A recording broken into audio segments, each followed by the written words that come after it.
We're down, but not out. The San Francisco Giants trail in the NLCS 3-1 against the Atlanta Braves. Today we've got Game 5, the final home game of the NLCS, regardless of how the rest of the series turns out. And we're hoping for another win going back into Atlanta. Game 4 with the series on the line. We hung on and survived, winning this game 6-5. A lot of offense early. J.P. Crawford leads the way. 4 hits, homers twice in the first 3 innings. But it was night and day for Atlanta at the plate. It was Sandy Alcantara who got the start for us, and he was horrific. Lasts an inning and a third, lets up 4 runs, and we yank him very early. We felt like we had to. It's an elimination game. Backs against the wall. Let's throw stuff at it and see what works. We bring in Aaron Savale out of the bullpen, who has not been used at all in this postseason. He goes nearly 6 scoreless with the bullpen shutting the door at the end. What an outing from Aaron Savale, who saved our season, in essence, along with J.P. Crawford, and the rest of the offense had a pretty strong game. Tommy Rogers homered for a second consecutive game, and we'll see if the offense can keep it going in Game 5. For the Braves, they'll roll with Dylan Cease on the bump against Logan Webb, 2 of the top pitchers on these respective staffs. So it's going to be even more imperative than ever for both offenses to try to set the tone, because there might not be a lot of offense in this game. Logan Webb pitched back in Game 2, if you remember, against the Braves, coming off a terrific performance in the NLCS against the Reds, and it looked like Webb had really picked up right where he left off. However, with a missed fly ball by Jung-Hoo Lee, followed by an error by Blake Sabol, Logan Webb let up 2 runs in that 5th inning, lets up another in the 6th, and our defensive blunders ultimately ended up being the difference in that game. And if the defense does not blow Game 2, this series would be tied at 2, and the outlook would be entirely different. But now, we're down 3-1. Obviously, we're not out, and we know that we're not out after winning Game 4, but we still got a lot of work to do. But nonetheless, we trust Logan Webb. He has been terrific in the postseason, and these numbers don't do him justice because of the earned runs he let up in Game 2. That should have never happened solely because of the defense. So we'll start with Michael Harris, who leads things off for the Braves, and he goes down looking on the circle change. A good start for Logan Webb. Now against Ronald Acuna, even at 1-1. Puts it on the ground. Looks like Webb will retire the side here in the first. So a good start here for Logan Webb. 1-2-3 goes down the Braves as we go into the bottom half of the inning. And we take a look at Dylan Cease, who started in Game 1 of the NLCS and was pretty up and down. Obviously, Atlanta ended up winning that game, but he definitely was not terrific in that matchup. But we know he is one of the best arms in the league, and it's going to be a battle for us offensively. With 2 away, it's Blake Sabol, who finds himself ahead 3-1, and he draws a walk. With guys like Sabol and Crawford really producing, we're going to keep them higher in the order, as that brings up J.P. Crawford, hitting .519 in the postseason, again with 4 hits in the last game as he grounds out to second. And Cease gets through the frame, lets up a walk, but no further damage done, and that'll bring us into the second of a scoreless ball game. Both offenses have started games well in this series, so I'm fascinated to see if these pitchers are able to debunk that trend, as Austin Riley, who's been the hot hand for the Braves, goes down looking. Riley's been on a power surge, 3 homers in the last 3 games. As O'Neal Cruz rips it into the opposite field, that goes for a base hit. Hackman tries to get to it quickly. Throw to second is a good one, but it's not in time. Perfectly on line, but Cruz beats it out pretty comfortably. And the Braves have one of their faster base runners in scoring position with 1 away for the talented catcher, Sean Murphy. This one is past the diving glove of Murakami for a hit. Cruz rounds third, heads home. The throw from Hackman, it's going to be close. He's out of there! Part-time ball player, full-time sniper. What a throw in left field by Johnny Hackman, doing the Mutombo finger wag. Not in my house. Wow, what a play by Hackman, who certainly is not known for his arm, but he makes back-to-back really good throws, and this time it'll count for an out. Got to give Sabol some credit. He had to apply the tag really quickly, and does by a hair. The Braves are going to look to get that run back, and they might. Kelenic off the wall in right center. Murphy rounds third. Heads home. Rogers slow to get rid of the ball. It won't really matter. It's a triple for Jarred Kelenic. And the Braves are on the board nonetheless, as it is a 1-0 lead for Atlanta. That'll bring up Tyler Stevenson. Finds himself behind 1-2. Webb looks to get him inside on the fastball, and he does. So Atlanta gets one, but it feels like they could have gotten more in that inning. For one thing, they left Kelenic 90 feet away from home, and that's along with the fact that Oneil Cruz was thrown out running the bases. As we go to the bottom of the second, Stone Garrett up 3-2, and he will draw a walk. Garrett has swung some really bad pitches over the last couple of games, so it's good to see him working the count, drawing a walk, as that brings up Munetaka Murakami with a liner into left. At the track, at the wall, it's gone! A 2-run homer for Munetaka Murakami, and the Giants take the lead. It's 2-1. We've been waiting for the big hit all October for Murakami, who has really struggled in this postseason run so far. He's only hitting 160. 0 extra base hits. Not drawing a ton of walks. It's been a rough postseason for him. But he was due for the big one, and he gets it. This one scrapes over the fence. I really did not think it was a home run off the bat, but we'll take it. Johnny Hackman, what in God's name was that? You know what? I'll give him a pass. He made the great defensive play in the top half of the inning, but yikes, he swung way too early on that pitch. It looked like he swung before the pitch was thrown. Brendan Donovan, meanwhile, goes down on the 97-mile-an-hour fastball. We were hoping Donovan, who's also had a rough postseason, could pull off of Murakami. Doesn't happen as Tommy Rogers hits it to the warning track, looking for his third consecutive game with a home run. Won't happen here, but the Giants do lead it 2-1 with the homer by Munetaka Murakami. And as I said at the end of the first inning, both offenses have started games well in this series, and here in inning number 2, that's carried over. The Giants with 2, and the Braves really should have gotten multiple in the top half of the frame, if not for some great defense, as Azokar lines it to short. Donovan, from his butt, makes the throw! Another ridiculously good play defensively. This time it's Brendan Donovan at short. The defense let Logan Webb down in Game 2. But here in Game 5, it's been the complete opposite. First, Johnny Hackman with the big throw to the plate. And now Donovan robbing a base hit. Maybe even a double for Azokar as Christian Arroyo goes down on the slider. A strong frame from Logan Webb. He's had some help from his defense, but overall, he's pitched a pretty solid game as that moves us to the bottom of the third. Top of the order due up for San Francisco, 2-2 for Ian Happ, and he swings a little bit late there at the fastball. Dylan Cease looking to get back into a groove, and for the most part, I think he's been pretty solid. He's thrown a handful of walks, but has only let up one hit, which obviously is the home run by Murakami. Another good inning for Logan Webb as he gets Oneil Cruz to go down looking, and Webb really seems to be settling in. 4 innings of 1-run ball for Logan Webb, as that will bring us to the bottom half of the frame. We'll see if our offense can get some hits together. Again, only with 1 so far, as the swing and miss stuff from Cease continues to be really impressive. That time he gets J.P. Crawford. Murakami had the homer earlier. Checks his swing. Umpire says he went around for strike 3.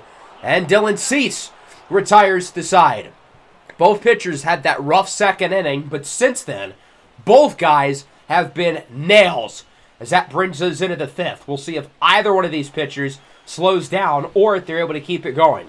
Sean Murphy leads off the inning with a base hit into center field. And a good start to the top of the 5th for the Braves as they get an early base runner. And we'll see at the bottom of the order, who's had some good moments in this series, will be able to deliver once again. Jarred Kelenic with the RBI triple back in the 2nd. Puts it on the ground, gets by Donovan for a single into left. That's 2 leadoff runners for the Braves, and with nobody out, there is no excuse for them not to get at the very least 1. But certainly more is the goal as Stevenson goes down on the fastball. Big strikeout for Logan Webb. He needed that one, his 6th of the afternoon.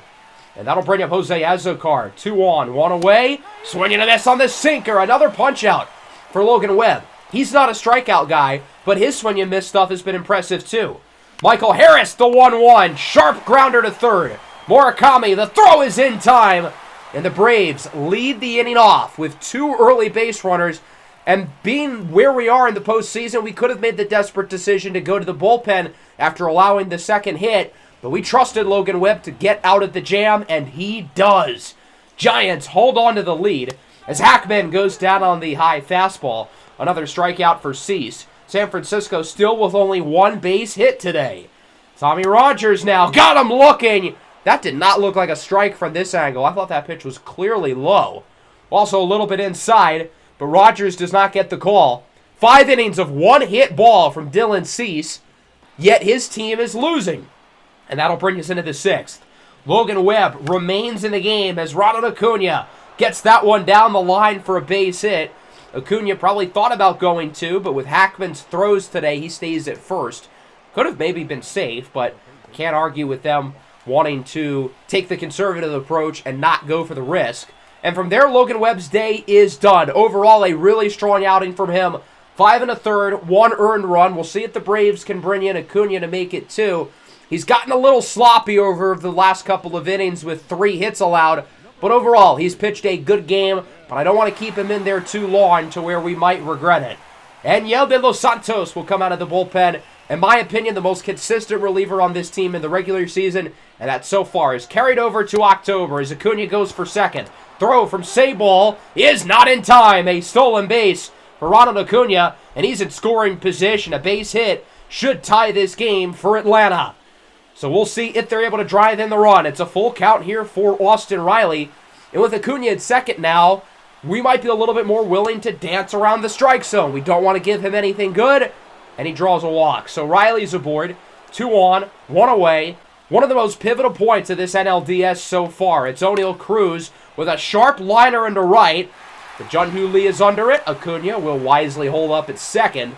And now there's 2 on, 2 outs. The most important at bat of the game so far, it's Sean Murphy's 2 for 2. But he pops it up. It looks like he won't get the hat trick.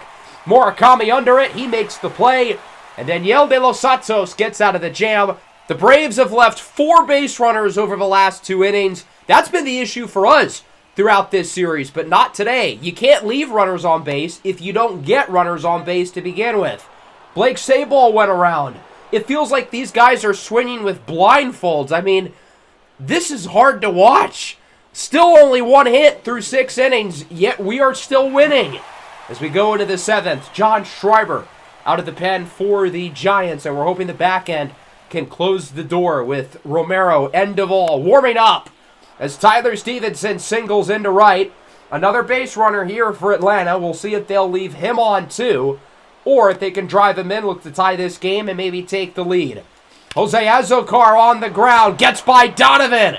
Another hit for Atlanta. There's 2 more base runners. They have failed to drive guys in over the last couple of innings. Will 3rd time be the charm with the top of the order due up? Michael Harris, 1-2 with 1 away. Got him looking on the sinker. A big pitch for John Schreiber, who we're trusting to stay in the game here. Get out of the jam against Christian Arroyo, 2-1. With a blooper to second, Happ makes the play. That's 2 more runners left on base for the Braves. And for those counting at home, they have left 6 runners on over the last 3 innings. That's not going to win you many games. As we go bottom 7, the Giants looking for a hit, number 2 of the night. And finally, they'll get it. J.P. Crawford with a single up the middle. The first base hit for us since the 2nd inning. Our first base runner since also maybe the 2nd inning. We had a handful of walks earlier in this game, but those have gone down as well, and that'll be it for Dylan Cease. A terrific night for him as he goes 6 innings, only lets up 2 hits, a pair of runs allowed so far, and we'll see if we can bring in Crawford, add some insurance as they'll go with Blake Burkhalter out of the bullpen. The fact that we have the lead with how good Dylan Cease has pitched today is an absolute miracle. We need to take advantage because, truthfully, the Braves have completely outplayed us. But good teams find ways to win games that they shouldn't. Here is Stone Garrett ahead 2-1 with a liner into left. This one's got some carry at the wall. It scrapes over. A 2-run homer for Stone Garrett. His 2nd of the postseason. And the Giants make it 4-1. Maybe taking out Dylan Cease was not a good idea. Burkhalter's first batter goes yard. It's a 3-run game for the Giants, who only have 3 hits today, albeit 2 have come in this inning. That home run was much like the one by Murakami. Barely scrapes over the fence, but hey, all homers are created equal. but maybe this one isn't. A blast into right. Munetaka Murakami, it goes just foul by 7.5 feet. That ball cleared the promenade into McCovey Cove. It would have been the second consecutive game with a splash shot. It was J.P. Crawford who had one back in the third inning of Game 4. Nearly back-to-back games with a splash shot. What are the odds? No homer for Murakami, but he'll take a base hit. 3 consecutive hits for the Giants after only getting 1 through the first 6 innings. An offensive renaissance. So far, a rough start for Burkhalter as Donovan puts it on the ground, and this one will quickly go for 2, and that'll wrap up the inning. So our offensive momentum quickly dies, but we add 2 on the scoreboard with the homer by Stone Garrett, a 4-1 lead, a lot more comfortable than being up 2-1 with Jojo Romero coming into the 8th. And we trust Romero. He is a terrific pitcher, but he blew it in Game 2, letting up the 2-run homer by Austin Riley. He's due up second after Acuna. So seeing Acuna strike out here early is certainly a major sigh of relief. Riley would be out as well, and now Romero looks to retire the side with the lefty-on-lefty matchup against Oneil Cruz, and this one is popped into foul territory. Murakami chases after it, makes the play. A 1-2-3 inning for Jojo Romero. The Braves don't leave anybody on because they didn't get anyone on. Into the bottom of the 8th, after a rough 7th inning from Burkhalter, they'll go to John Means, who's been mostly used as the long reliever. I guess they don't want to use any of their high-leverage relievers here. Maybe they're waving the white flag on this game. With the day off before Game 6, I'm a little bit surprised by that. I would try to still go for it if I was them, as Tommy Rogers strikes out on the fastball. That'll bring up Ian Happ. Full count, 2 away, draws a walk. So a late base runner here for San Francisco, trying to add some late insurance and maybe not even have to use Camilo Duvall. Here's Bailey off the bench, pops it into the shallow infield, and that one is going to be caught by Riley. So not much doing here in the 8th. A 4-1 lead into the 9th should be more than enough breathing room for one of the best closers in the game, Camilo Duvall, to come in for the save and make it a 3-2 series. Will still have a lot of work to do, but 3-2 is certainly a doable comeback. But again, we've got to get through the 9th inning here first. Duvall has had a terrific season so far in the postseason, 4 1/3 scoreless innings, as he starts things off with Sean Murphy. This one is grounded to second. Ian Happ makes the play. Throw to first in time. There is 1 away. That'll bring us to the number 7 hitter, Jared Kelenic. He's driven in the only run today for Atlanta, and he looks to be responsible for another. This one will go into triples alley. It one hops off the wall. Rounding second, headed for third is Kelenic. He is safe. And just like that, the Braves have the runner 90 feet away from home. Kelenic with his second triple of the game, and that'll bring up Tyler Stevenson.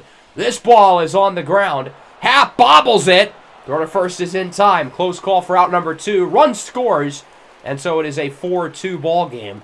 And that'll bring up Jose Azocar. They're high-fiving Stevenson. That was not a productive at-bat at all. I get you drove in the run, but given the situation, why are you applauding him? Azocar pops it into center. Rogers makes the play, and that'll do it. The San Francisco Giants appear to be back in the thick of things. They beat the Braves here in Game 5 of the NLCS by the final score of 4-2. We've still got some work to do. We've got to win 2 in a row on the road in Atlanta. We lost the first 2 games in their building to start the series, and we'll need to win 2 games in their building to go to the World Series. The story of this game certainly revolves around the offensive struggles. We had just 1 hit through the first 6 innings. Our offense struggled immensely. Yes, we scored 4 runs, but that's because we capitalized with runners on base, something that you could not say about the Braves. This kind of feels like the game that we normally lose, in the sense that we're getting more base runners than the other team, but we're not capitalizing with those runners. It feels good to be on the other side of that, and I think the pitching absolutely deserves a round of applause. Those guys were put in some tough spots. Webb and De Los Santos in particular, they got us out of jams. The Braves left a lot of runners on base, and if they hit the ball well when they needed to, they'd probably be pouring champagne bottles in our locker rooms. So this series is now 3-2. The Astros now lead Toronto 3-2. And that brings us to Game 6. We're going back to Atlanta. The series is still alive. We've got some momentum, having won 2 in a row, but still a lot of work to do. Hope everybody enjoyed the episode. Make sure to leave a like and subscribe to the channel if you are new. Next episode will be Game 6 against the Braves with a spot at Game 7 on the line. Peace out.